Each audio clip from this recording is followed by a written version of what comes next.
Okay, so this is our video, the common mistakes we see with our freestyle athletes. The first big mistake I see is with head and body position. So your stroke really starts with your head position. So you can see our novice athlete here. Her head is up high, her hips are low, she's fighting a lot of the water. This is our more advanced athlete. Their eyes are looking down, they have a nice high hip and body position. So just with looking at the still picture here, you can just see the amount of water she's pushing with her head and pushing with her hips. Versus our advanced athlete here, and you can just see a nice little wake. Second place we see a lot of mistakes are on the recovery. So the recovery starts at the back of the stroke where your hand exits the water and finishes where your hand enters the water and you start your pull. So here's our novice athlete. You can see her swimming in her above water recovery, and then our advanced athlete. So what you're going to see with the novice athlete is that she is recovering from a really weak position. So her elbow is low, she's not finishing out the back of her stroke. Where our advanced athlete, you can see long pull through there, nice high elbow when you recover. So here's that low elbow position with that hand leading. When our advanced athlete, the elbow is up and they're using their shoulder really to shrug their arm forward. So your forearm and lower arm should be relaxed. Here's our novice with a nice flexed forearm and our advanced with a nice and relaxed forearm.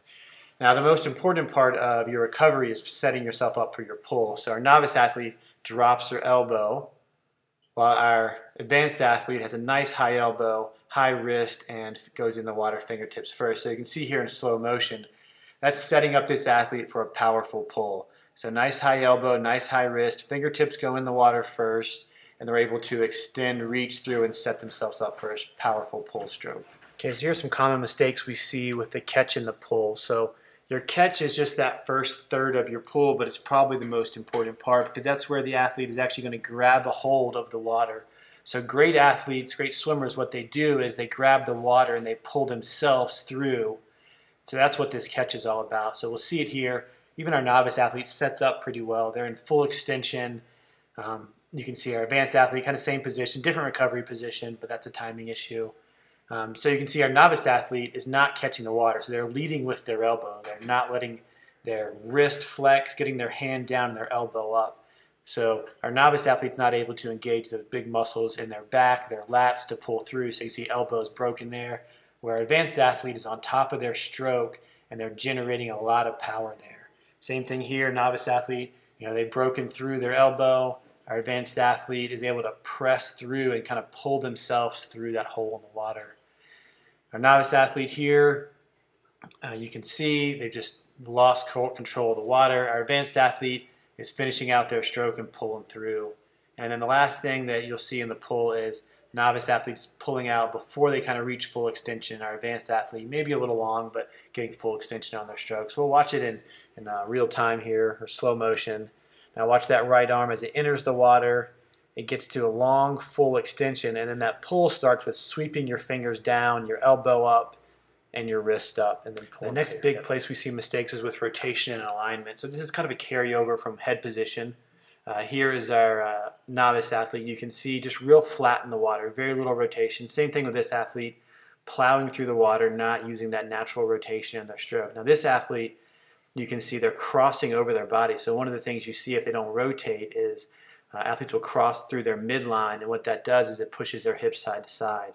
Now here's our more advanced athlete. You can see good shoulder rotation, good hip rotation, maintaining a straight body line. So since they're rotating, it's hard for them to really cross over that midline because their whole body is moving along and actually rotating through it. So here's another shot of one of our novice athletes. You can see just super flat in the water and really pressing through when they should be on top of the water, gliding side to side, rotating hips and shoulders as they swim. We'll go one more time through with our novice athlete. Just want you to see, real bad crossover here. So coming all the way across their body, you see as that hand comes across, their hips go to the side, just creating way more resistance in the water. The last place we see those mistakes are in the kick. So your kick should really generate from your hip with slight knee bend. So we slowed this down just so you could see. Here's one of our novice athletes. You can just see that knee bend in their kick. You can see our advanced athlete, even though it's slow, we didn't have a whole lot of video. You can just see the kick coming from their hips. Their legs are straight. So another novice athlete here in slow motion.